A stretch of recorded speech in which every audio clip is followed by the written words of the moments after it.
tignan natin. So, may inalo ko nga po pala ako dito sa lalagyanan na ito.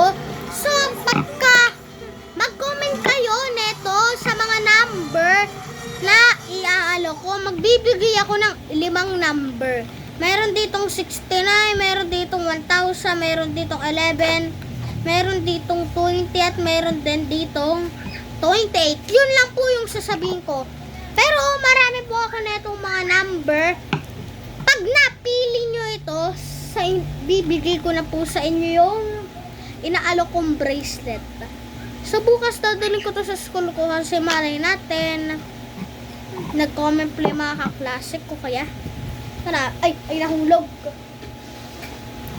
So mayroon dito nagsisimula sa letter S, nagsisimula sa letter T, nagsisimula sa letter S, nagsisimula sa letter, ano kaya to? Ano tawag dito? O, nagsisimula sa O, sa ano? O, nagsisimula sa O, nagsisimula sa, ano tawag dito? 3. Hila po yung sinabi ko at hulaan nyo kung ano na to dahil pag nahulaan nyo, bibigay ko na inaalo ko sa inyong bracelet. So ito na, abangan nyo na po yung magiging panalunan natin. At ito na nga po, ililipat mo muna natin siya ng lalagyanan.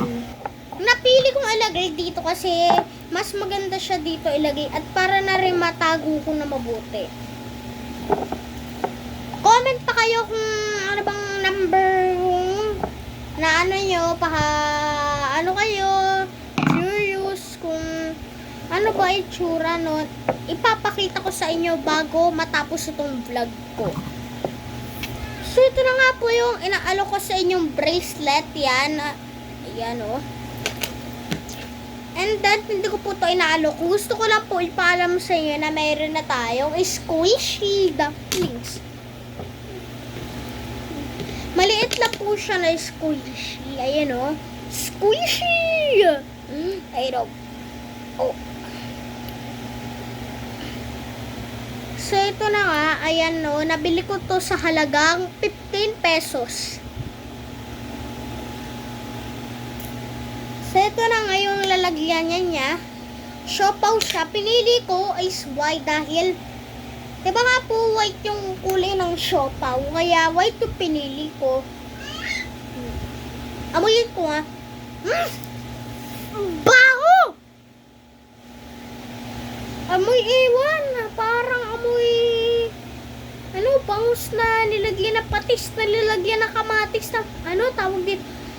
Amoy bangus na maasim na nilagyan ng toyo, na nilagyan ng asin, na nilagyan ng utot ng tae.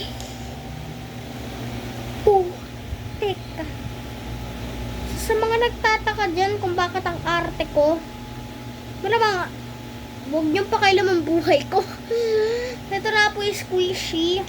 Balik na nga po natin sa lalagyanan.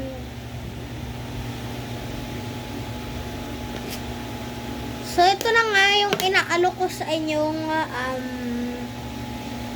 bracelet. Kung curious kayo na mag-comment para maipasa ko to sa inyo, kung naka-follow ka sa Facebook ko, sa TikTok ko, sa YouTube ko, bibigay ko na to sa'yo. Pero basta, napili mo yung number. Yung may number kung secret. So, ito na nga yung aking bracelet. So, ito na nga kung curious kayo. Ito na nga pinapakita ko sa inyo. At, ayun na nga, mag-comment na kayo kung ano ba yung napili nyong number.